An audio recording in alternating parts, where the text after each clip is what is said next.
তুমি বলনি ওটা ভালোবেসে দেওয়া ছোট ভাইয়ের উপহার ছিল, এবার তুমি বড় ভাই হিসেবে আবার এঙ্গেজমেন্টের ব্যবস্থাটা করে দাও। এটা তোমার পক্ষ থেকে আমার জন্য উপহার হয়ে যাবে। আগুন ফোঁস করে তপ্ত শ্বাস ছাড়ল, ঠোঁট কামড়ে কিছুক্ষণ চুপ থাকলো, অতঃপর শান্ত কণ্ঠে বলল, আচ্ছা, আজকেই বাবার সাথে কথা বলবো। খুশিতে আইমানের শরীর দুলে উঠল, মনের মধ্যে বাকবাকুম পায়রা নাচছে। আগুনের কাজ জড়িয়ে হাসি মুখে বলল, কথা বলে আজকেই কনফার্ম করো ওদের বাড়িতে যাওয়ার। আমি সানাউল্লাহ আঙ্কেলের সাথে কথা বলে নিচ্ছি। আগে বাবা কি বলে শুনি, তারপর আনিকার বাবাকে জানাস। ওকে। আইমান খুশিতে গদ গদ হয়ে আগুনের গালে টুপ করে একটা চুমু দিয়ে শরীরটাকে হেলিয়ে দুলিয়ে চলে গেল। আগুন ঠোঁট কামড়ে হাসে। ছোট ভাইটার আচরণ একদমই বাচ্চা বাচ্চা, অথচ সে এখন বিয়ের জন্য উঠে পড়ে লেগেছে। এখন সময় রাত 7টা বাজে। যদিও এই সময়টাকে সন্ধ্যার সময় ধরা হয়, তবে হিসেব করলে এই সময়টা রাতেরই অংশ বিশেষ। বিস্তৃত নীলিমাতে সূর্য ডুবে গিয়ে অন্ধকার হাতছানি দিয়ে ডাকছে, জানান দিচ্ছে রাত হওয়ার। রাস্তার চারধারে সোডিয়াম আলো জ্বলছে।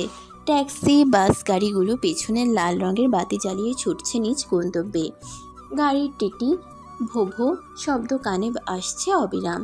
রাশিদ বিরক্ত হচ্ছেন এই সময় বাইরে বের হওয়াতে। তারা সবাই এখন আনিকাদের বাড়ির উদ্দেশ্যে যাত্রা শুরু করেছে। রাশিদের মেজাজ খারাপ হচ্ছে, রাগ বেড়ে যাচ্ছে তরতর করে। আগুন দক্ষ হাতে গাড়ি চালাচ্ছে। পাশে রাশেদ বসা, পেছনে মিনা, ময়ূরী, মোম, আইমান বসেছে। রাশেদ বাদে বাকিদের মুখবিবর স্বাভাবিক, তাদের মুখভঙ্গিতে বিরক্তিকর আভাস নেই। আইমানের খুশি আর ধরে না, খুশিতে ইচ্ছে করছে মাটিতে গড়াগড়ি করে কান্না করতে। বিকালবেলা রাশেদের সাথে কথা বলেছে আগুন। রাশেদ বেশ অবাক হয়েছিলেন আগুন নিজে থেকে তার সাথে কথা বলতে আসায়। আগুন সচরাচর নিজ থেকে রাশেদের সাথে কথা বলতে আসে না। আগুনের ভাবভঙ্গি সিরিয়াস দেখে রাশেদ আগ্রহ সমেত তার কথা শুনতে চাচ্ছিলেন, কিন্তু আগুনের মুখে আইমানের এঙ্গেজমেন্টের কথা শুনে দপ করে মস্তিষ্কে আগুন জ্বলে ওঠে। চিৎকার করে আইমানকে ডেকে বকাবকি শুরু করেন। রাশেদের চিৎকারে বাকিরা ছুটে আসে রুমে। রাশেদের চেঁচামেচিতে আইমান তেমন কোনো প্রতিক্রিয়া দেখায়নি, নীরব দর্শকের ভূমিকা পালন করেছে। যেহেতু আগুন ওর হয়ে বাবার সাথে কথা বলছে, সেখানে ওর চুপ থাকাকেই সঠিক বলে মনে হয়েছে। আগুন শান্ত কণ্ঠে রাশেদকে বলেছে, বর্তমান ছেলেমেয়েরা আবেগের বশে অনেক ব্যভিচার, খারাপ কাজে লিপ্ত হয়ে পড়ে। তারা সহজে কোনো কিছু আদায় করতে না পারলে অন্যায়ের পথ বেছে নেয়। তাদের সেই সুযোগ না দেওয়াই ভালো। হারামভাবে ছেলেমেয়েরা ফ্যামিলির চোখের আড়ালে লুকিয়ে প্রেম করা, ঘোরাঘুরি বা মেলামেশা করার থেকে দুই নরনারীকে হালালভাবে একসাথে চলার পথ সুগম করে দিলে সবচেয়ে ভালো হবে। কিছুদিন পর কোনো দুর্ঘটনা ঘটলে আইমানের সাথে আমাদের ফ্যামিলিরও সম্মানও যাবে। বকাবকি বা মারামারি করে মান সম্মান ফেরানো যাবে না। তার থেকে বরং ঠান্ডা মাথায় ভেবে চিনতে ছোট্ট করে আইমানের এঙ্গেজমেন্টটা করিয়ে রাখলে ভালো হয়। ওদের পরীক্ষা শেষে সকল বিধিমালা প্রাধান্য সমেত বিয়ে পড়ানো যাবে। তাছাড়া মেয়ে খুব ভালো, মিডল ক্লাস ফ্যামিলির মেয়ে হলেও তাদের নামে কোনো খারাপ কিছু শোনা যায়নি। সম্মানের সঙ্গে বসবাস করে চলেছে। ছেলে মেয়ের ইচ্ছার বিরুদ্ধে না গিয়ে তাদের কথায় সম্মতি প্রকাশ করা ভালো। রাশেদ আগুনের কথা মনোযোগ সহকারে শুনলেন এবং সিদ্ধান্ত নিলেন আজকেই যাবেন আনিকাদের বাড়িতে। মূলত আইমানের জোড়াজুড়িতে আজকেই যেতে হচ্ছে। রাশেদ সময় চাচ্ছিলেন সেটা তার ছেলে হতে দিলে তো। রাশেদ রাজি হয়েছে। খবরটা শোনা মাত্র আইমান সানাউল্লাহকে ফোন করে জানিয়েছে তারা সবাই ওনাদের বাড়িতে আসছে। এভাবে হুট করে বলায় সানাউল্লাহ বিব্রতকর পরিস্থিতিতে পড়ে গেলেন। ওনাকে কিছু বলার সুযোগ না দিয়ে আইমান কল কেটে দিয়েছে। জোগাড় আত্মীয়রও তো একটা ব্যাপার আছে। এ অল্প সময়ে কিভাবে ম্যানেজ করবেন তিনি? কত বড়লোক বাড়ির মানুষ তারা। সানাউল্লাহর আয়োজন কি আজও পছন্দ হবে তাদের? আইমানের কোনো সমস্যা নেই, বাবার টাকা আছে, শুধু আংটি আর আনিকার জন্য খুচরো কিছু কসমেটিক্স কিনে নিয়েছে। আগুন এক ফাঁকে গালে দাঁড় করিয়ে মিষ্টি, ফ্রুটস, বিস্কুট, চানাচুর, চিপস কিনে মোটামুটি একটা বড়সড় ব্যাগ বানিয়ে ফেলেছে। আনিকাদের বাড়িতে পৌঁছে গিয়েছে সবাই। সোফায় বসে আছে রাশেদ। মোটা ফ্রেমের চশমার আড়াল থেকে আধ পুরো চক্ষুজোড়া ঘুরিয়ে ঘুরিয়ে বাড়িটা অবলোকন করছেন। একতলা বিশিষ্ট বাড়ি, দেয়াল টানা, তবে উপরের ছাদ টিনের তৈরি। 3টা রুম, আসবাবপত্র, ফার্নিচার দিয়ে সুন্দর পরিপাটি করে সাজানো গোছানো। বেশ পরিষ্কার পরিচ্ছন্ন লাগছে দেখতে। ওদের সামনে ছোট টি টেবিলে হরেক রকমের খাবার সাজানো, কয়েক ধরনের ফল, মিষ্টি, শুকনো খাবার। সবার সাথে সানাউল্লাহ বসে আছেন।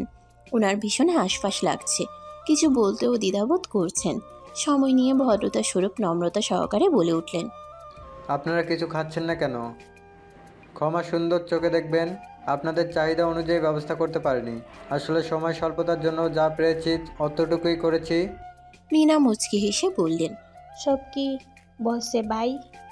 আপনাদের প্রতি আমার অসন্তুষ্ট নাই। আমাদের উচিত হয়নি হুট করে চলে আসার। ছেলেটা পাগলামোর জন্য আসতে বাধ্য হয়েছি। সানাউল্লাহ স্বস্তি নিঃশ্বাস ছাড়লেন। সবাই হালকা খেলো। মোম 2 টুকরো কমলার পিস খেয়েছে আর আমের জুস। মোম আনিকাকে দেখার জন্য এদিক ওদিক নজর বুলাচ্ছে। মোম যেই পোশাকই পরুক না কেন তাতেই দারুণ লাগে। আগুন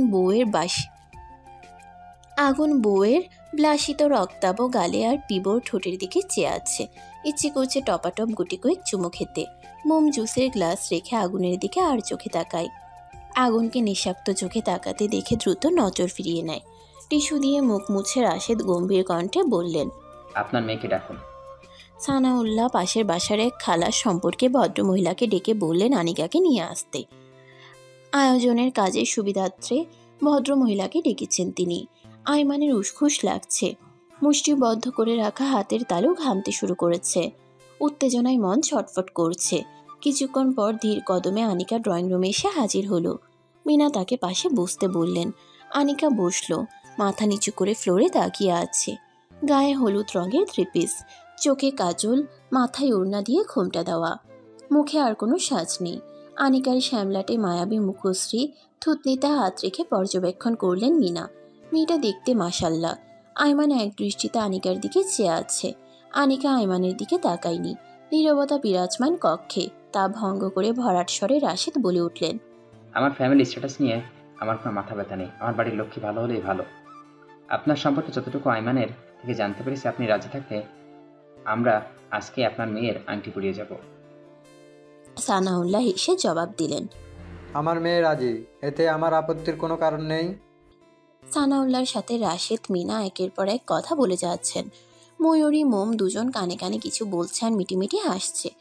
আগুন সকলের দৃষ্টির অগোচরে মোমকে দেখে চলেছে। আনিকা একবার মাথা তুলে আর চোখে আইমানকে দেখেছে। নির্লজ্জটাকে দেখতে অনেক হ্যান্ডসাম লাগছে। হঠাৎ আইমানের ফোনে টুং করে একটা শব্দ হলো। আইমান ভ্রুকুচকে ফোনের দিকে তাকায়। একটা মেসেজ এসেছে। সঙ্গে সঙ্গে উঠে দাঁড়িয়ে বোমা ফাটানোর মতো করে বলে উঠল, আমি আনিকার সাথে এঙ্গেজমেন্ট করতে পারবো না। অন্ধকার আচ্ছাদন রাতে সানাউল্লাহর বাড়ির ড্রয়িং রুমে বিরাজমান পিনপিনে নীরবতা। এইরকম নিস্তব্ধতা কক্ষে ছাদ থেকে সিমেন্ট খসে পড়লে মনে হবে বড়সড় ব্লাস্ট হয়েছে। এতটাই শুনশান নিরিবিলি থমথমে হয়ে রয়েছে কক্ষটা। হাসি খুশি মাখা মুহূর্তটা নিমিষেই ধূলিসাৎ হয়ে গিয়েছে। কারো মুখে কোনো কথা নেই। একরাশ বিষণ্ণতা নিয়ে দীর্ঘশ্বাস ছাড়ছে।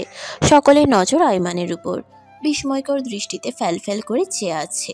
মুখবিবর অস্বাভাবিক। কি প্রতিক্রিয়া দেখাবে সেটাই ভুলে গিয়েছে তারা। এতক্ষণ আনিকা মাথা নিচু করে থাকলেও আইমানের কথাই চমকে ওঠে। হতবিহবল চোখে তার পানের চাই। একাকিত্বের বেদনার মতো ছায়াস্বরূপ ধরা দিয়েছে মনগহীনে। দুরু দুরু বুক কাঁপছে।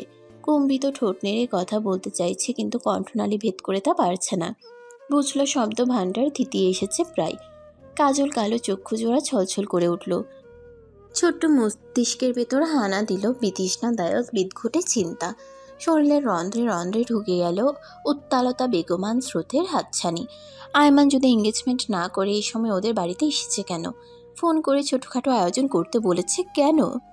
গুটি কয়েক পাড়া প্রতিবেশী আনিকার এঙ্গেজমেন্টের কথা জানে। তারা কি ভাববে? বর্তমান সমাজে ছেলের যতই দোষ থাকুক না কেন, সবসময় সমাজ মেয়েদের দিকেই আঙ্গুল তোলে। তারা ভাববে আনিকার নিশ্চয়ই অন্য কারোর সাথে চক্কর আছে, সেজন্য ছেলের বাড়ির লোক এঙ্গেজমেন্টে না করে চলে গিয়েছে। সেসব বাদ দিলে আয়মান এতদিন যা যা বলেছে, পাগলামো করেছে, তবে কি সেগুলো সব মিথ্যে? অভিনয় ছিল কি? কোথায়? আনিকা তো কোনো অভিনয় করেনি। ও তো মন থেকে এই বেয়াদব ফালতু ছেলেটার উপর দিনকে দিন দুর্বল হয়ে পড়েছে। তাহলে আয়মান হঠাৎ করে এসে হুট করে কেন বলছে এঙ্গেজমেন্ট করবে না? আনিকা তো বলেনি ওর পিছু পিছু ঘুরতে। আয়মান নিজে থেকে ওকে জ্বালিয়েছে। বড়লোকের ছেলে বলে কি মধ্যবিত্ত পরিবারের মেয়ে পেয়ে গেম খেলতে চাচ্ছে? নাকি সেদিন রাস্তায় কপাল ফাটিয়েছে বলে প্রতিশোধ নেওয়ার জন্য মনোবাঞ্ছা পূর্ণ করতে প্রেমের নাটক করেছে? এরকম হাজারো হৃদয় ভাঙার সম্ভাবনাময় প্রশ্ন আনিকার মগজে কিলবিলিয়ে উঠছে। আগুনের পুরুষালী চোয়ালদয় শক্ত হয়ে ওঠে। মেজাজ খারাপ হচ্ছে, শিরায় শিরায় রক্ত টকবগিয়ে উঠছে। অগ্নিচক্ষু নিয়ে আইমানের দিকে চেয়ে রইল অনিমেষ। শক্ত গলায় দাঁতে দাঁত পিষে শুধালো। তুই কি মজা করছিস আমাদের সাথে? এটা কি মজা করার সময়? আইমান টান টান হয়ে উঠে দাঁড়ায়, হাত ঘড়িতে সময় বুলায়। ভাঁজ করা শার্টের কলার আবার টেনে টুনে ঠিকঠাক করে। দাম্ভিকতার সহিত চওড়া গলায় জবাব দিল।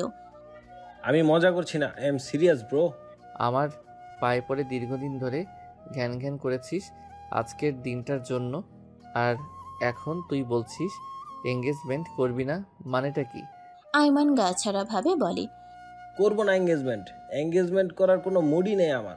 আগুন রাগ যথাসাধ্য আয়ত্তে রাখলো, কণ্ঠ খাদি এনে গমগমে আওয়াজে জানালো। আমি নিজের হাত বেশিক্ষণ কন্ট্রোলে রাখতে পারবো না আইমান।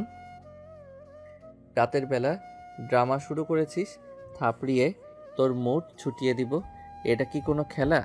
যখন মুড হবে খেলবি, মুড নেই তো খেলা বন্ধ করে দিবি। আমার কথা শোনো। আনিকার বাবার মুখটা পানসে হয়ে রয়েছে। তিনি একবার মেয়ের দিকে তাকাচ্ছেন তো একবার আইমানের দিকে। মেয়ের জলে টৈটম্বু রক্ষীকূট নজরে পড়তেই বুকের ভেতর মুচড়ে উঠল। মেয়েটার মুখটা মলিনতায় ছেয়ে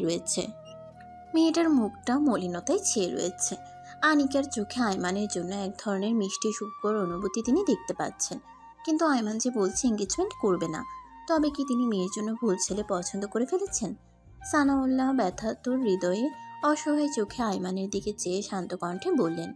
হঠাৎ এই কথা বলছো কেন বাবা? আমাদের দ্বারা কোনো অন্যায় বা ভুল হলে বলো, আমরা সেটা শুধরানো নেব। এভাবে এনগেজমেন্টের অনুষ্ঠান বন্ধ করে দিলে আমার মেয়েটা কষ্ট পাবে। আজকের ঘটনা গোপন থাকবে না। আনিকা বাবার পানে তাকায়। জীবনে প্রথম নিজের বাবাকে কারোর সামনে মাথা নিচু করে অনুরোধ স্বরূপ কিছু বলতে দেখছে, তাও সেটা ওর জন্য। হৃদয় গহীনে চিনচিনে ব্যথা অনুভব হচ্ছে। টুপ করে গাল বেয়ে এক ফোঁটা নোনা জল গড়িয়ে পড়ল। কেউ দেখার আগে আঙ্গুল দিয়ে ছিটকে ফেলে দিল। আনিকার চোখের জল কেউ না দেখলেও সানাউল্লাহ আর আইমানের নজর এড়ায়নি। নিজের মনকে শক্ত করলো আনিকা। লম্বা শ্বাস টানলো। যে ছেলে বাড়ি বয়ে এসে অপমান করতে চায় তাকে আনিকা কখনো বিয়ে করবে না।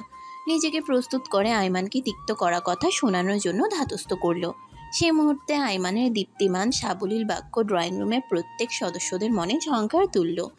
আইমান অত্যন্ত ধীর চনমনে কণ্ঠে আওড়ালো। আমি আনিকাকে এঙ্গেজমেন্ট নয়, ডিরেক্টলি বিয়ে করতে চাই। বজ্রপাতের ন্যায় চমকে উঠল সকলে। একে অপরের মুখ চাওয়াচাওয়ি করছে। আইমান কি বলছে কারোরই সেটা বোধগম্য হচ্ছে না। আগুন তিরিক্কি মেজাজ নিয়ে প্রশ্ন করল।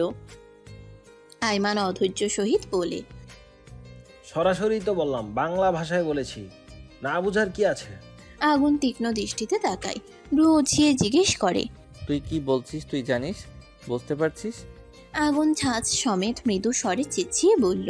অবশ্যই, আমার ব্যাপার আমি বুঝবো না? পাগলের মতো কথা বলিস না। বিয়ে পরে এঙ্গেজমেন্ট কর আজকের জন্য। একবার যখন বলেছি বিয়ে করে তবেই যাব। তোর বিয়ে করাও লাগবে না, এঙ্গেজমেন্ট করাও লাগবে না। কার সামনে দাঁড়িয়ে তেরামি করছিস ভুলে যাচ্ছিস? আইমান এ পর্যায়ে কিছুটা দমে গেল। অসহায় মুখভঙ্গিতে বলে উঠল।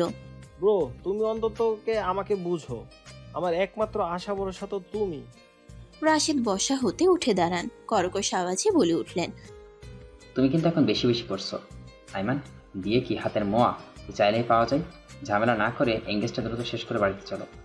আইমান ফুস করে তপ্ত শ্বাস ছাড়ে, মিহি কণ্ঠে বলে। আব্বু, এঙ্গেজমেন্ট করি অথবা বিয়ে তো একই কথা। আব্বু, এঙ্গেজমেন্ট করি অথবা বিয়ে একই তো। আমাদের পরীক্ষা শেষ না হওয়া পর্যন্ত তো আনিকাকে বাড়িতে তুলব না। আবার আনিকা ভার্সিটিতে উঠলে পড়াশোনার চক্করে বিয়ের অনুষ্ঠান আটকে যেতে পারে। বাবার বাড়িতে থেকে পড়াশোনা করার জন্য মনস্থিরও করতে পারে। তাই বলছিলাম বিয়েটা হয়ে গেলে সবচেয়ে ভালো হবে। রাশেদ চিবিয়ে চিবিয়ে গম্ভীর কণ্ঠে বললেন। এভাবে বিয়ে করা যায় না। বিয়ের জন্য সুনির্দিষ্ট নিয়ম রয়েছে, সেগুলো পালন করে বিয়ে করতে হয়।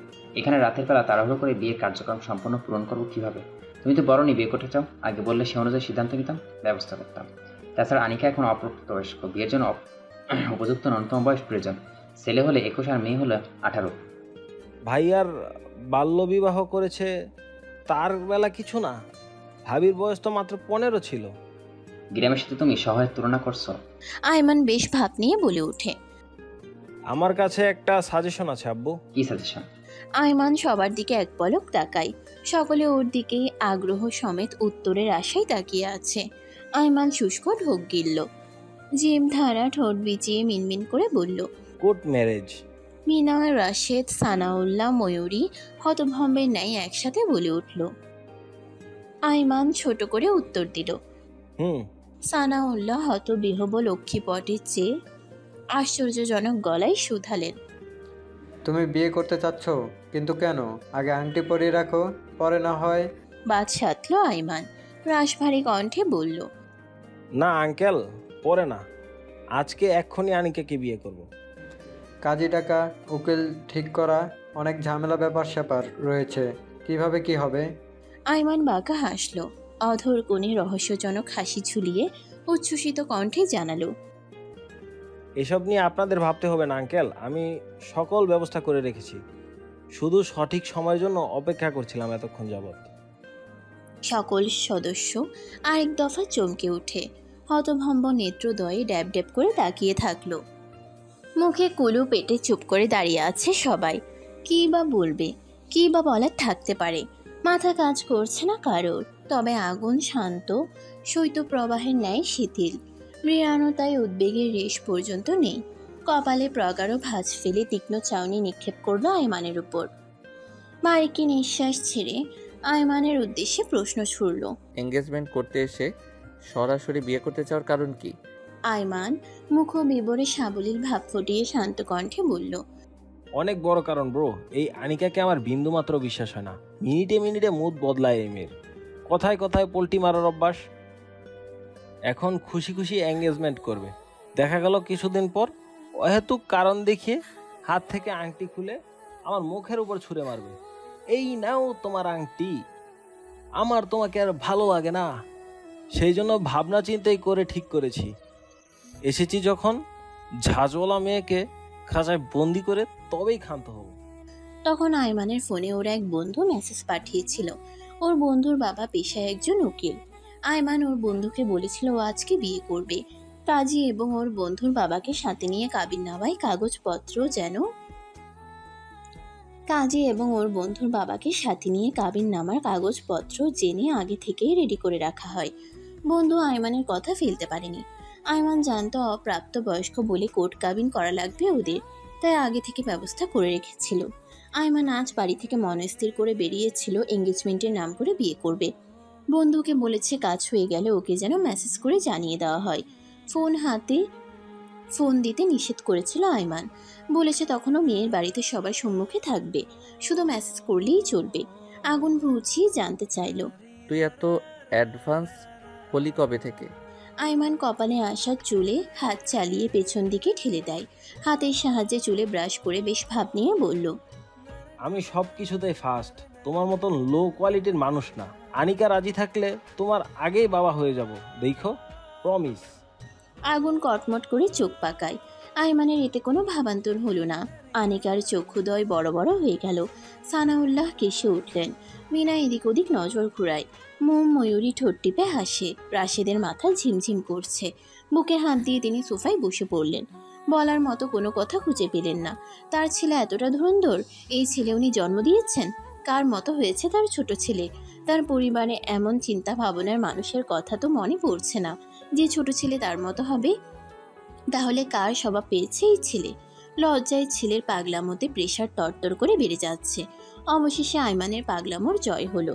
কোর্ট কাবিন 3 কবুল বলে আনিকার সঙ্গে বিবাহ বন্ধনে আবদ্ধ হলো। পা রাখলো বৈবাহিক জীবনে। শুরু হলো নতুন 2 সাপে নেউলের জুটি, যাদের শুরুর অধ্যায়টা সুন্দর, তবে সমাপ্তি কেমন হবে সেটা তো সময়ের সাথে সাথে বোঝা যাবে।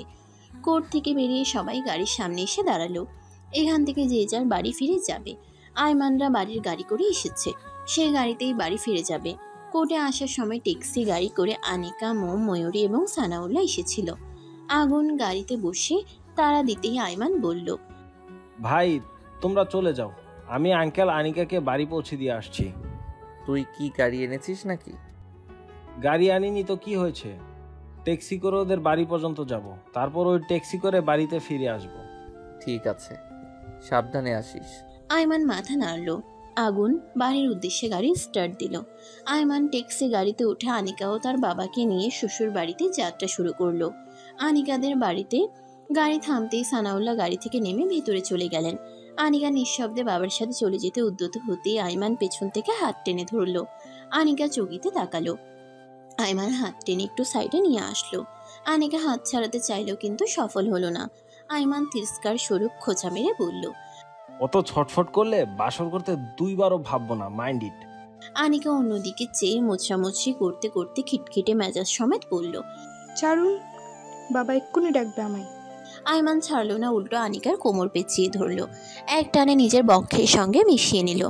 কানের কাছে মুখ নিয়ে হিসিয়ে হুমকি স্বরূপ কটাক্ষ আওয়াজে জানালো, কিসের ছাড়াছাড়ি? এখন শুধু ধরাধরি ডার্লিং। চুপ করুন। করলাম, এখন বলো তোমার কি গিফট চাই? কিসের গিফট? বাবা রে, বিয়ে করেছি, বউকে গিফট দেব না? আয়মানের মুখে বউ শব্দটা শুনে আনিকার শির দ্বারা বেশ শীতল স্রোত বয়ে গেল।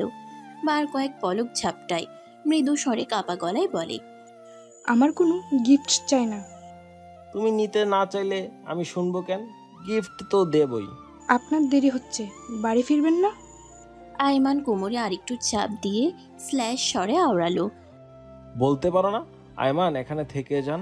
আনিকা নিশ্চুপ রইল। ধাক্কা দিয়ে আয়মানকে নিজের থেকে ছাড়িয়ে নিতে চাইলে বরাবরের মতো এবারে ব্যর্থ হতে হলো তাকে। আয়মান ঝুঁকে আসে কিঞ্চিত। আনিকার গালে নাক ঘষে সাফাই দেওয়ার ভঙ্গিতে বলল, গিফট দিয়েই চলে যাব। তুমি গিফট নিতে যত দেরি করবে, আমার তোমাকে ছেড়ে বাড়ি ফিরতে ততটাই দেরি হবে। আনিকার শরীর কাঁপছে অস্বাভাবিক গতিতে। আয়মানের গরম নিঃশ্বাস ওর চোখে মুখে উপচে পড়ছে। হা করে কিছু বলতে চাইলেও তার আগেই আয়মান ওর কমল কোষের ন্যায় ঠোঁটজোড়া দখল করে নিল। সহসা আনিকা চোখ খিচে বন্ধ করে নেয়। আয়মানের বাহু খামচে ধরে। দুলে উঠে মেইলি তনুমন। ঠোঁটেরই মিষ্টি স্বাদ নিয়ে বেশ কিছুক্ষণ পর আয়মান আনিকাকে ছেড়ে দিল। কণ্ঠ নিচুতে নিয়ে গিয়ে বলল, নাইস টেস্ট। আনিকা লজ্জাকর দৃষ্টিতে আয়মানের দিকে তাকায়। আয়মান চেয়েছিল তার পানে। আনিকার বিস্ময়কর দৃষ্টি দেখে চোখ মেরে দিল। আনিকা থমথমে খায়, নজর ফিরিয়ে নেয়। আয়মান ঠোঁট কামড়ে মিটিমিটি হাসলো। বাড়িতে ফিরে আগুন বিছানায় গায়ে দিয়ে দিয়েছে।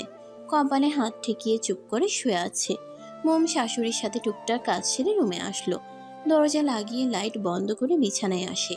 জানালা খোলা, পর্দা সরানো। দূরের শুকনো আলোক রশ্মি রুমে আসছে। স্পষ্ট দেখা যাচ্ছে না কিছু, সব ঘোলাটে দেখাচ্ছে। মোম ফোনের ফ্ল্যাশ লাইট জ্বালিয়ে আগুনের মুখের সামনে ধরে। মিহি কণ্ঠে ডাকলো, শুনছেন? আগুন গম্ভীর কণ্ঠে জবাব দিল, বলো। শরীর খারাপ লাগছে? হুম। কপালে হাত রেখে শুয়ে আছেন যে? তৃষ্ণা পেয়েছে? মোম উঠে যেতে চায়। আগুন বাধা প্রদান করলো। কোথায় যাচ্ছ? পানি আনতে। আগুন অবাক হয়ে ভ্রু উঁচিয়ে জিজ্ঞেস করলো, পানি কেন? আপনার নাকি তৃষ্ণা পেয়েছে? পানির তৃষ্ণা না। মোম বুঝতে পারলো না, অবুঝ গলায় প্রশ্ন করলো, তাহলে কিসের তৃষ্ণা? তোমার ঠোঁটের। লজ্জায় মোমের কান দিয়ে মনে হচ্ছে ধোঁয়া ছুটছে। তুরন্ত ছিটকে ওপাশ ফিরে খাটের কার্নিশ ঘেঁষে শুয়ে পড়ল।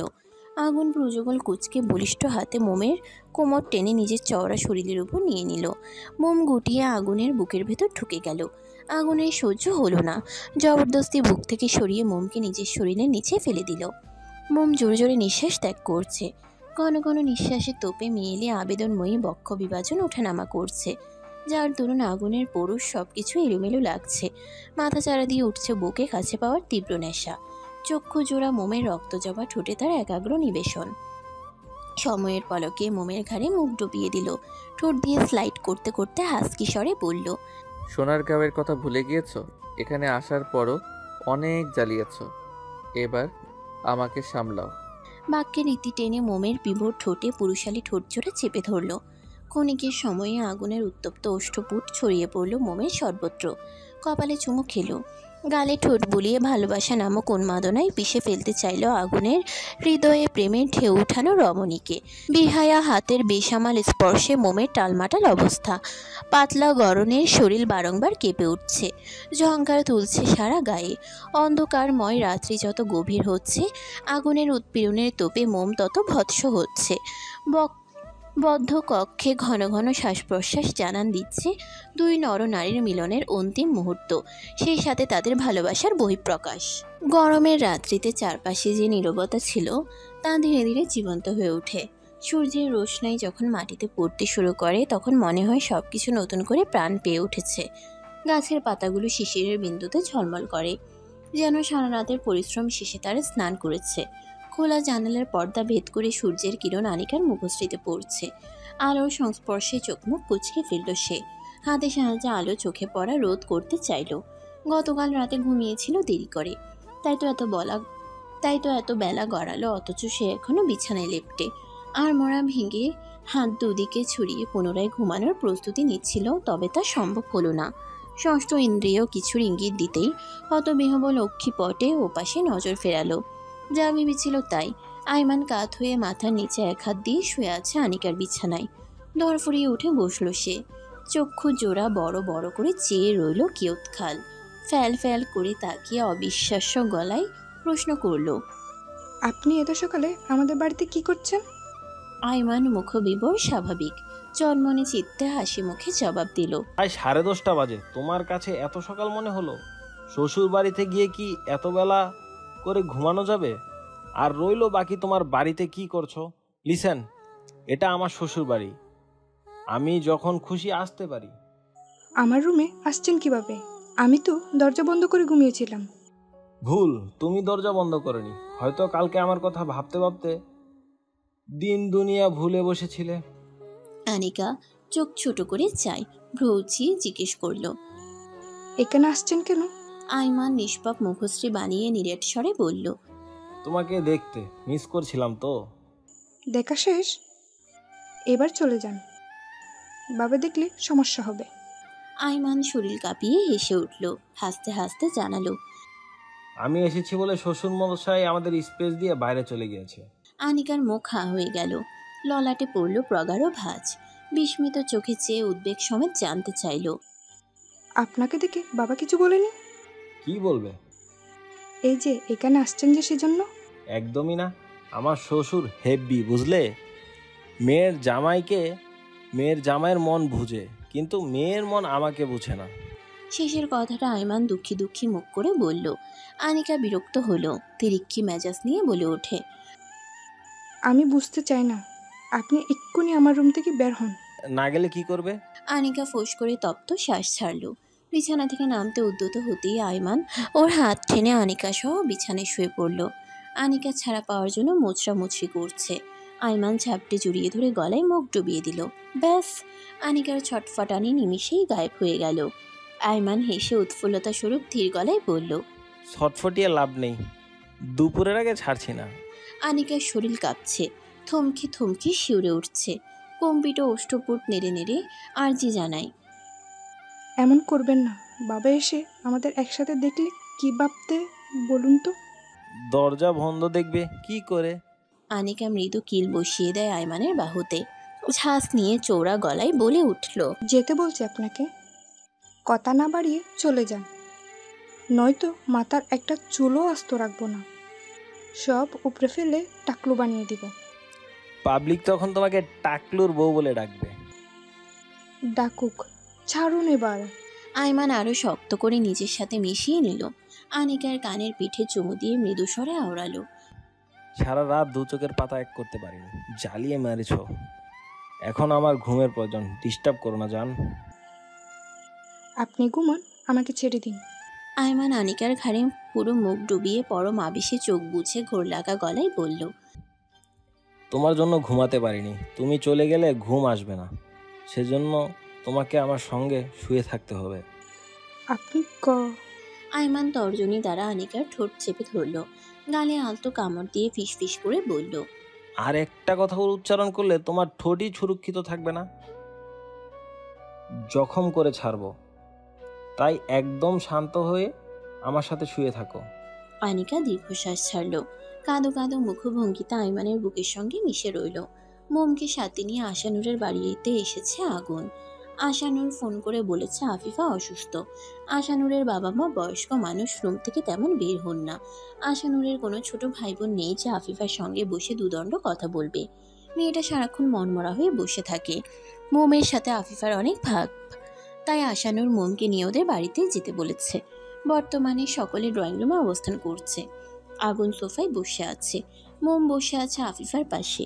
এখানে এসে মোমের মনটা বেশ ফুরফুরে হয়ে গিয়েছে। কথা বলার এক পর্যায়ে আশানুর গলা খাকারি দিয়ে হাস্যোজ্জ্বল মুখে বলল, আফিফা প্রেগনেন্ট?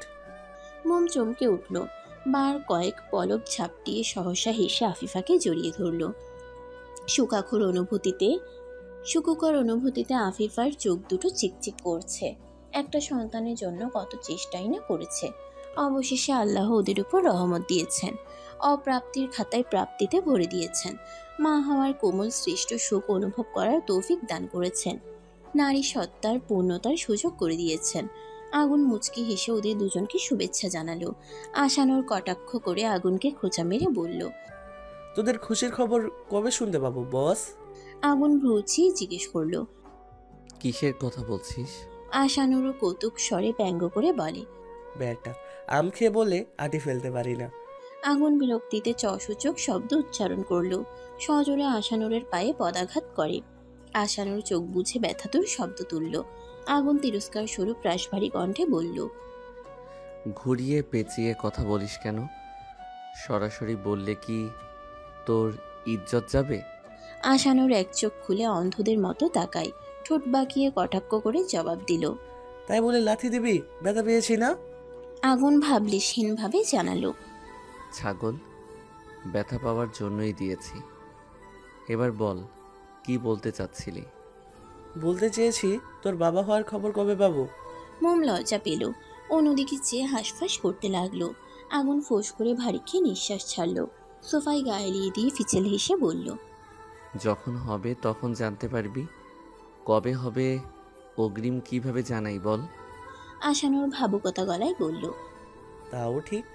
আফিফা উঠে দাঁড়ায়, মোমের হাত ধরে বলে, আপনারা কথা বলুন, আমি মমকে আমার সাথে নিয়ে যাচ্ছি। আগুন মুচকি হেসে চোখের ইশারায় সম্মতি প্রকাশ করলো। ওরা চলে গেলে নিত্যকার কাজকর্ম সংসার জীবন নিয়ে কথা বলতে লাগলো আগুনার এবং আশানুর।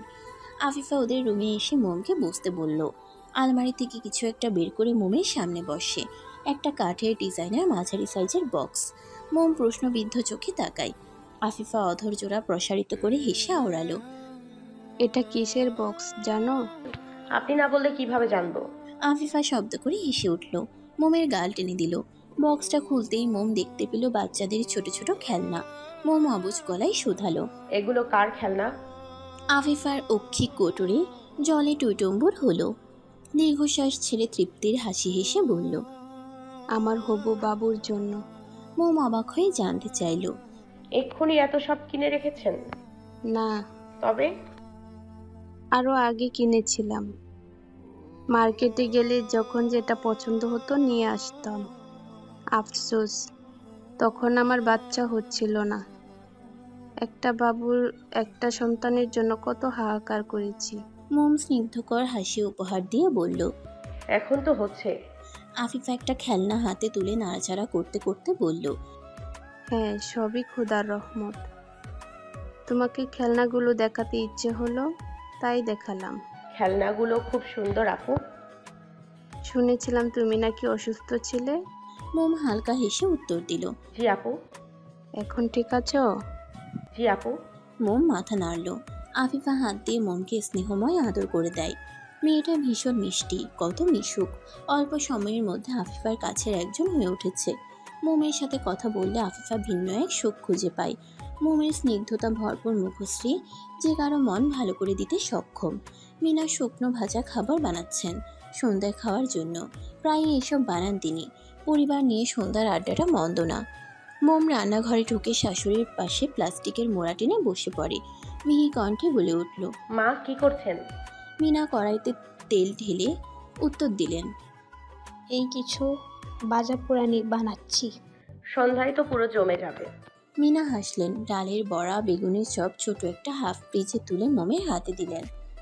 মুচকি হেসে বললেন, খাও। মোম দন্তপাটি বের করে এক পেশে হাসলো। ভাজা পোড়া মোমের সবসময়ই পছন্দ।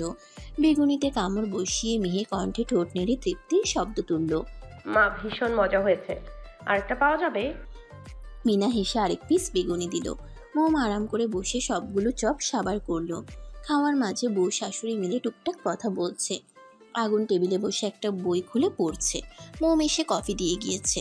কফিতে চুমুক দিয়ে বই পড়ায় মনোযোগ দিল। তক্ষুনি ফোনটা বেজে উঠল। আগুন ভ্রুকুচকে ফেলল। এই সময় আবার কে ফোন করেছে? নাম্বার দেখে চিনতে পারলো এটা মোমের মায়ের নাম্বার। রিসিভ করে ভদ্রতা স্বরূপ সালাম দিল। আতিফা বানু সালামের জবাব দিয়ে বললেন, ভালো আছো বাবা? মোম কোথায়? জি ভালো। মোম হয়তো মায়ের সাথে আছে। মোমের বাবার শরীর আগের থেকে খারাপ।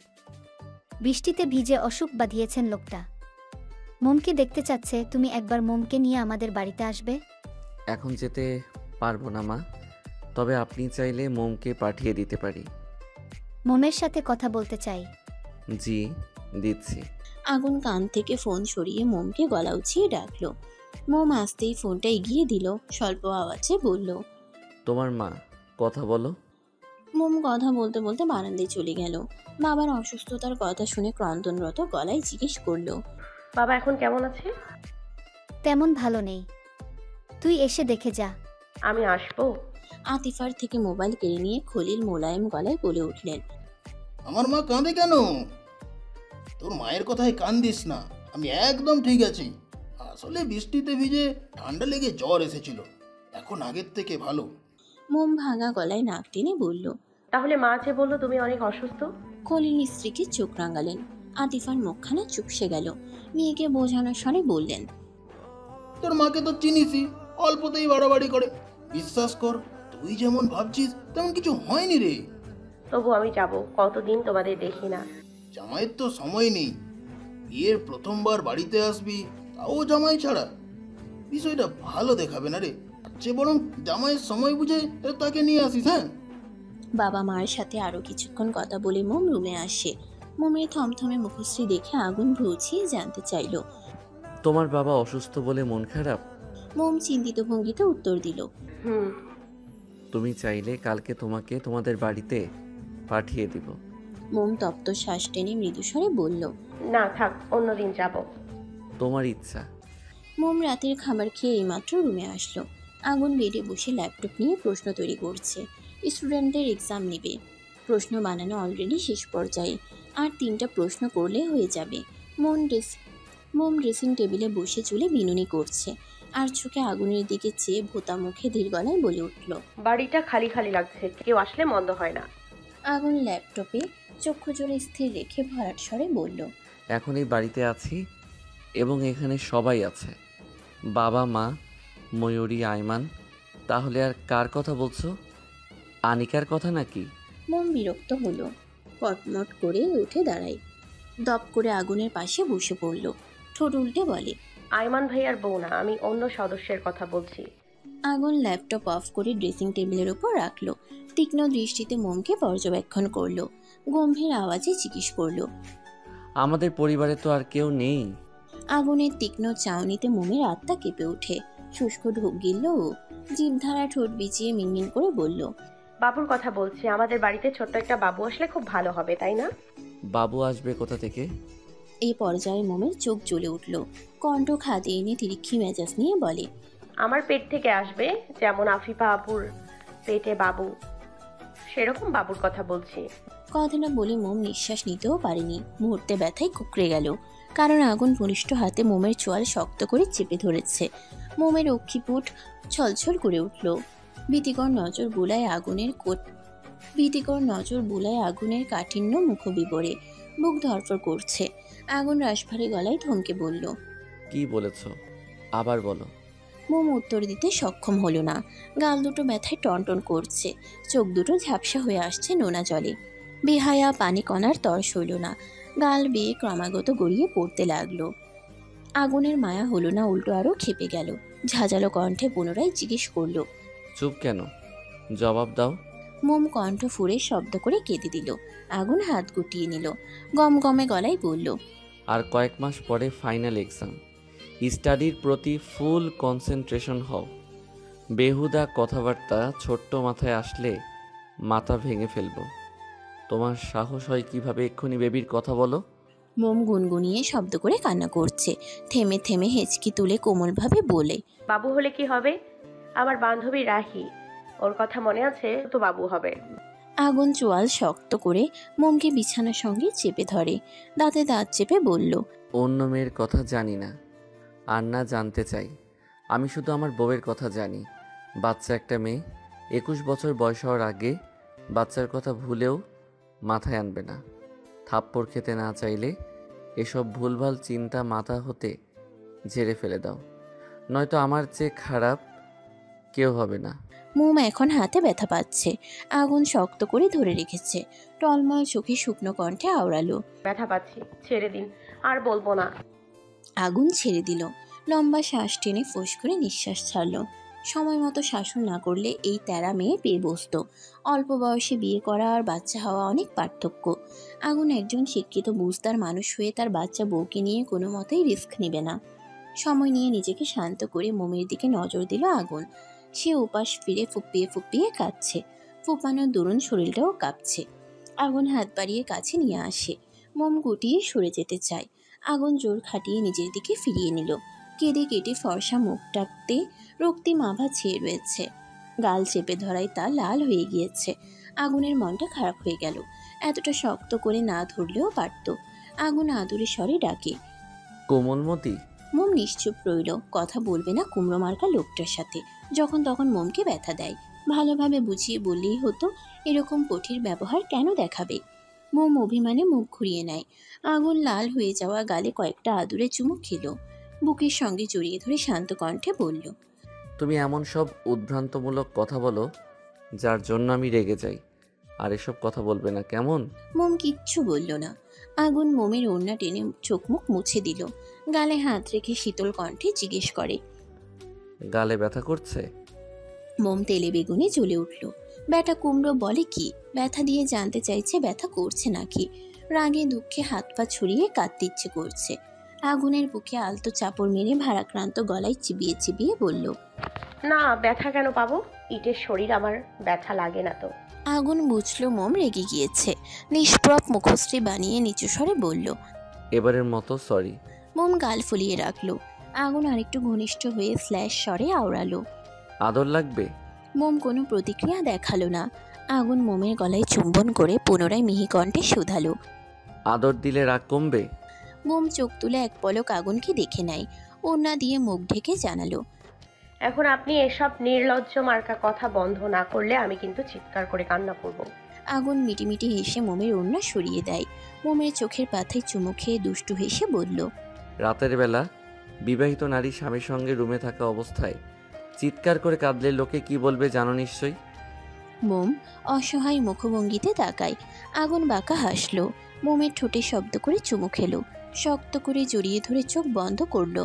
প্রতিটি সকাল সূর্য ওঠার সাথে প্রত্যেক মনুষ্য জাতির জীবনে নতুন বার্তা নিয়ে হাজির হয়।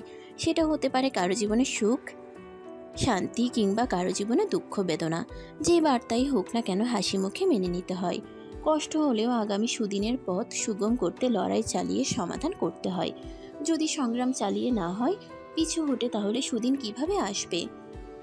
সুদিন না আসলে মনে শান্তি কিভাবে পাবে?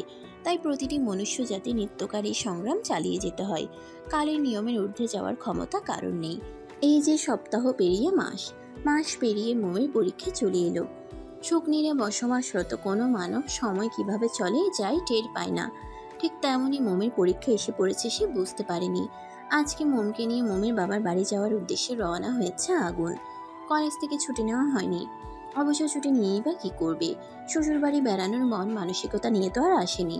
এসেছে মোমকে পৌঁছে দিতে। মোমকে বাড়িতে রেখে পরপর ঢাকায় ব্যাক করবে। বাড়িতে যাচ্ছে, মোমের খুশি আর ধরে না। কতগুলো মাস বাবা মাকে দেখে না। ছোট বোন মনিয়ার দুষ্টু মিষ্টি খুনসুটি দেখা হয় না। বান্ধবীদের সঙ্গে সময় কাটানো হয় না। নদীর তীরে যাওয়া হয় না। মাটির ছোট ছোট ঘাসফুল ছোঁয়া হয় না। বাড়িতে গেলে ভেতরকার উত্তেজনা কার্যক্রম সম্পূর্ণ করতে পারবে ভেবেই প্রাণ পাখি বাঘবাকুম পায়রা তুলে নাচানাচি করছে। আগুন ড্রাইভিং করার ফাঁকে আর চোখে মোমের স্নিগ্ধ মুখশ্রী পর্যবেক্ষণ করছে। কোমল মতির চোখে মুখে খুশির ঝলকানি দেখে আগুনের অধর কোণের হাসি মলিনতায় ছেয়ে গেল। বিরক্তিকর আভাস ফুটে উঠল শান্ত চাউনিতে। মুখভঙ্গিতে বিরাজমান করছে থমথমে আবহাওয়া। ফোঁস শব্দ তুলে ভারীক্ষে নিঃশ্বাস ছাড়ল। কটাক্ষ করে মোমের উদ্দেশ্যে বিতৃষ্ণার বাণ ছুড়ল। তোমার ওই বিশ্রীর দন্তপাটি বের করে হাসছো কেন? একদম হাসবে না। মোম গাড়ির জানালা দিয়ে বাইরে তাকিয়েছিল। আগুনের বাক্য কর্ণকুহুরে পৌঁছাতেই ভ্রুকুচকে ফেলল। বুঝতে না পেরে মুখ ভার করে প্রশ্ন করল, কি বললেন আপনি? একা একা হাসছো কেন? এত হাসার কি আছে? মোম খিটখিটে মেজাজে বলল, আপনি আমার হাসিকে বিশ্রী বলেছেন? শুনতে যখন পেয়েছো তাহলে আবার জিজ্ঞেস করছো কেন? মোম মুখ বাঁকায় ভাবলেশহীনভাবে জানালো, আমার ঠোঁট, আমার দাঁত, আমার ইচ্ছা, যত খুশি হাসবো, তাতে আপনার কি? বাড়িতে যাবে বলে খুব হাসা হচ্ছে তাই না? মোম উৎফুল্লতা সমেত বলে উঠল। হ্যাঁ, অনেক খুশি আমি। আগুন স্ল্যাশ স্বরে আওড়ালো, আমি তো খুশি হতে পারছি না কোমলমতি। মোম ভাবুকতা গলায় শুধালো, কেন খুশি না আপনি? আগুন দীর্ঘশ্বাস ছেড়ে বলে, তুমি যদি সেটা বুঝতে তাহলে তো আমার কোনো দুঃখই ছিল না। শ্বশুর বাড়ি পৌঁছে মোমের মাকে সালাম জানিয়ে কুশলাদি বিনিময়ের মাধ্যমে বাড়িতে প্রবেশ করলো আগুন। মোম এসে বাবার ঘরে চলে গেল। আগুন ভদ্রতা সূচক শাশুড়ির উদ্দেশ্যে বলল, মা, গাড়িতে আপনাদের জন্য কিছু আছে, কাউকে বলে সেগুলো বাড়িতে আনার ব্যবস্থা করলে ভালো হয়। আতিফা বানু উদ্বিগ্নতা সমেত উত্তর দিলেন, হ্যাঁ বাবা, আমি দেখছি, তুমি ভেতরে যাও। আগুন চলে গেল। আতিফা গাড়ির কাছে আসেন। পরিচিত একজন অল্প বয়সী ছেলেকে ডেকে ব্যাগপত্রগুলো বাড়িতে ঢোকানোর ব্যবস্থা করলেন। ব্যাগের মধ্যে হরেক রকমের ফলফলাদি, মিষ্টির সাথে কাঁচা বাজার। তিনি বেশ অবাক হলেন, যদিও নিয়ম মোতাবেক শ্বশুরবাড়ি বিয়ের পর প্রথম আসলে এসব নিয়ে আসতে হয়। তাই বলে এত কিছু নিয়ে আসার কি প্রয়োজন ছিল? আর কিছু না ভেবে ছেলেটার সাথে উনি নিজেও কাজে হাত চালালেন। মোমো ঘরে ঢুকে বাবাকে জড়িয়ে ধরে ঠুকরে কেঁদে উঠল। মিষ্টি আচরণের মাধ্যমে বাবাকে বকাবকি করল। খলিল মেয়ের পাগলামো দেখে হাসলেন।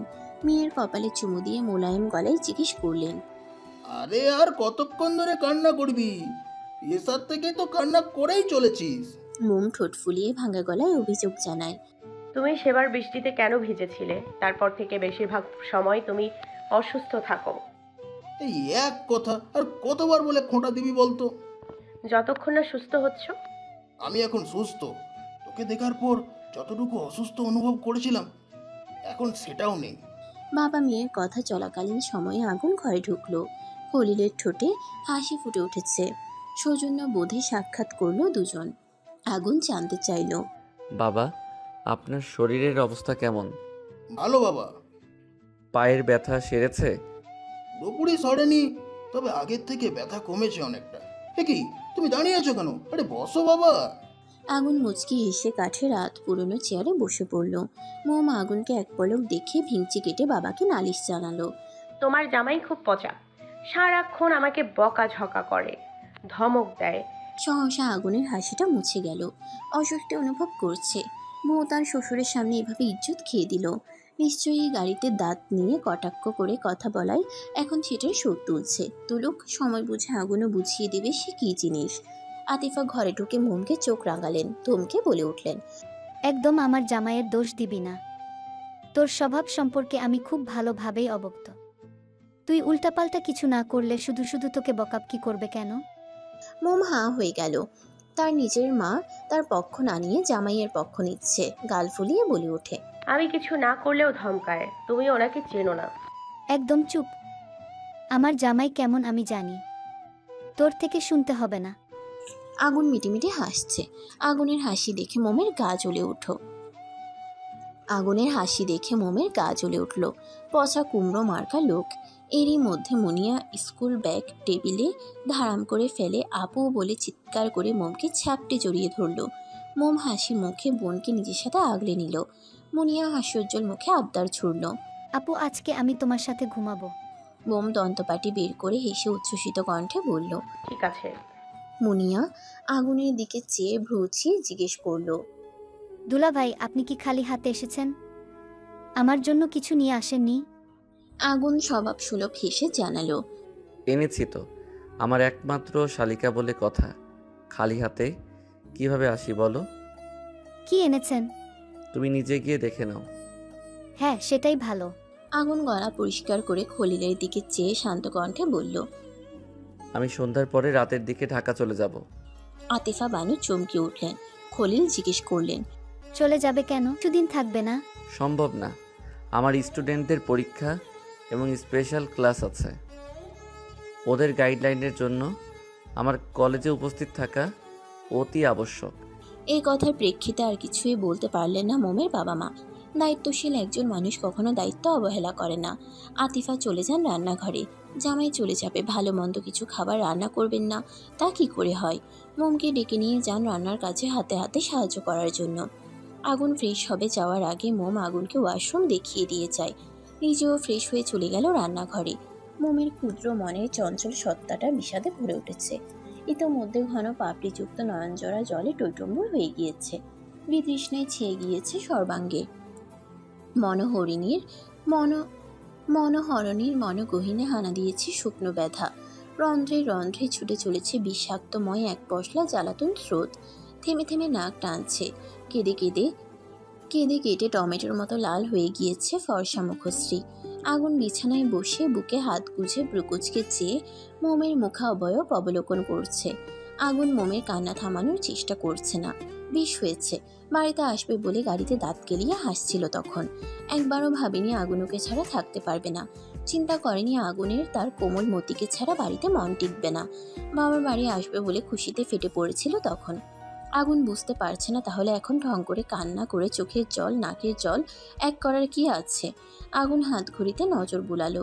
তাকে যেতে হবে। সন্ধ্যার আগে বেরিয়ে পড়লে রাত 9টা-10টার সময় ঢাকা পৌঁছে যেতে পারবে। উঠে দাঁড়ায় সে।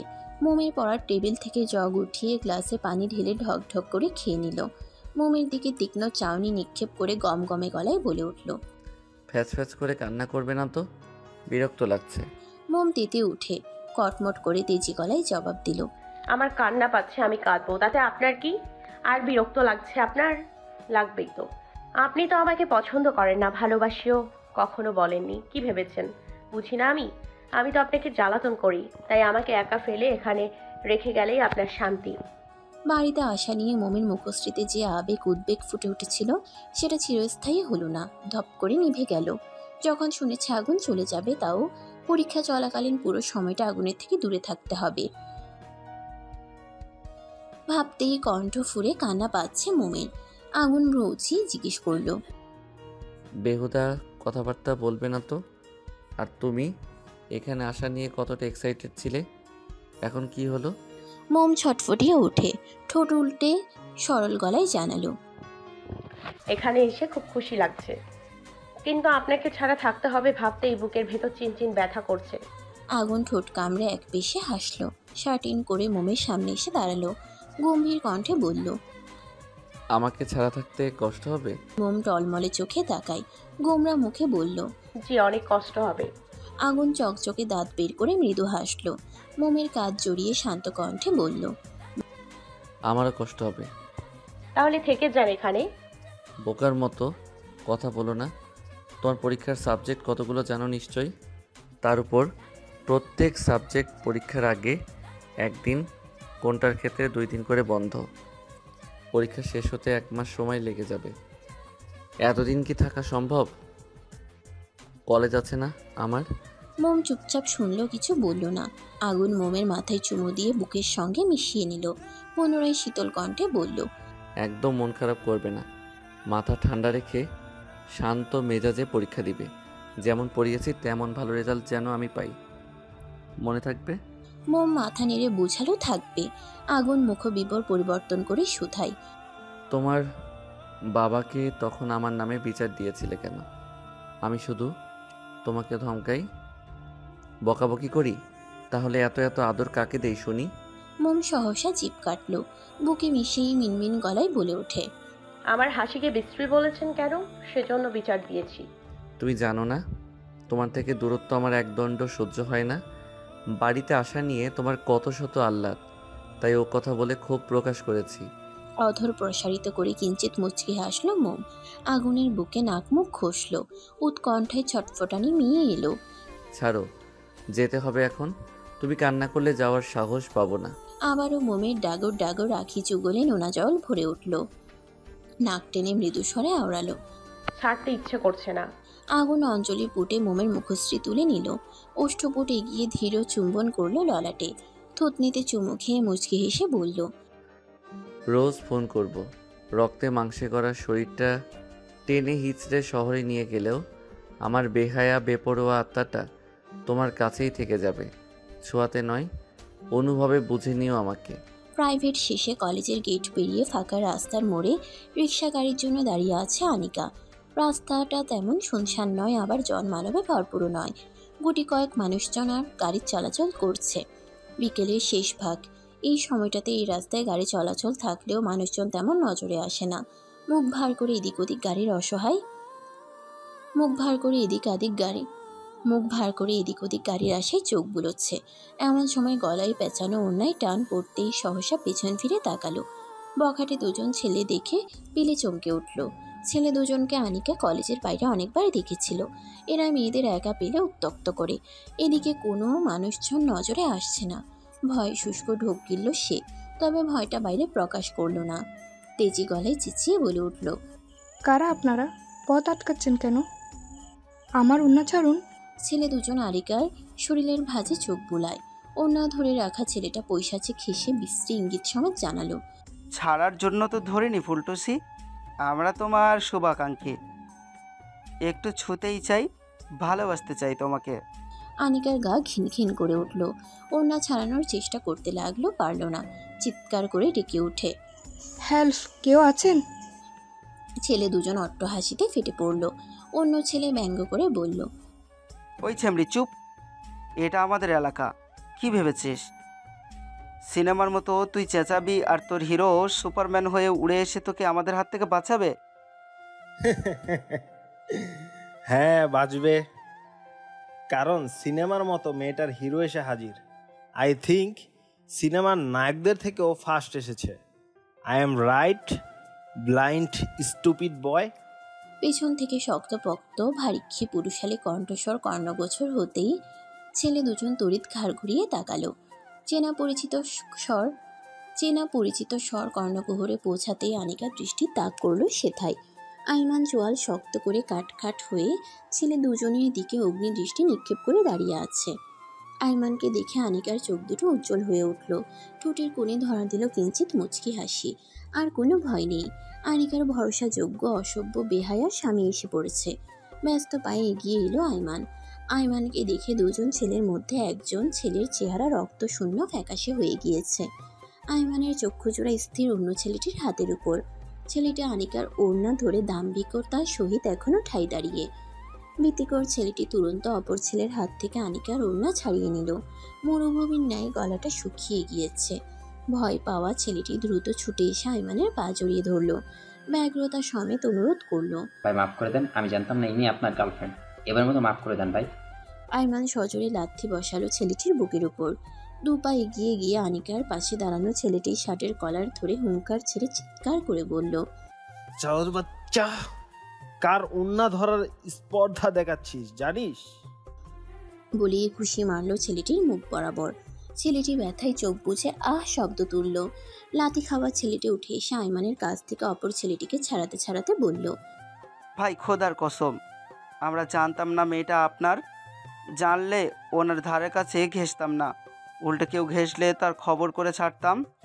ভাই দয়া করে ক্ষমা করে দেন। আইমান ধাক্কা দিয়ে ছেলেটাকে ছেড়ে দিল। রক্তিম চোখে চেয়ে চিবিয়ে চিবিয়ে বলল, সো সরি হার, ভাবি হয় তোদের ভাবি। এই মেয়ে বললে পরের দিন থেকে কানে শুনতে পারবি না। আর হ্যাঁ, পায়ে টাচ করবি না, জুতো ছুঁয়ে ক্ষমা চাবি। আই রিপিট, ওর শরীরে টাচ করা যাবে না। ছেলে দুজন কোনো কিছু না ভেবেই তাই করলো। আনিকা কোনো প্রতিউত্তর করলো না। তাই আইমান বলল, তোদের ব্যাড লাক। আমার ডার্লিং তোদের ক্ষমা করতে চাচ্ছে না। মেবি এবার তোদের হাত ভাঙার জন্য প্রস্তুত হ। ছেলে দুজন অসহায় মুখভঙ্গিতে কাতর গলায় আর্জি জানায় আনিকার নিকট, ভাবি প্লিজ আমাদের ক্ষমা করে দিন। শুধু আপনাকে কেন, আজ থেকে এই কলেজের আর কোনো মেয়েকে আমরা বিরক্ত করব না। এবার আনিকা মুখ খুলল, গম্ভীর কণ্ঠে বলল, আচ্ছা ঠিক আছে। ছেলে দুজন দৌড়ে ওদের সামনে থেকে চলে এলো। যে ছেলেটা আনিকার ওড়না ধরেছিল সেই ছেলেটি অপর ছেলেটাকে প্রশ্ন করলো। ওটা কে রে? রাশেদ শিকদারের ছোট ছেলে। ওই ছেলে গুলটে মেয়ের সাথে মদখোর ভাতিজার বিয়ে দিয়েছে আর ভরা ক্যাম্পে একজন ছেলেকে পিটিয়েছিল। এই সেই আইমান শিকদার। সেদিন মাস্ক পরা ছিল বলে হয়তো চিনতে পারিসনি। ও, বড্ড বেঁচে গেছি। আমার নাকের হাড্ডিটা মনে হয় আর আস্ত নেই।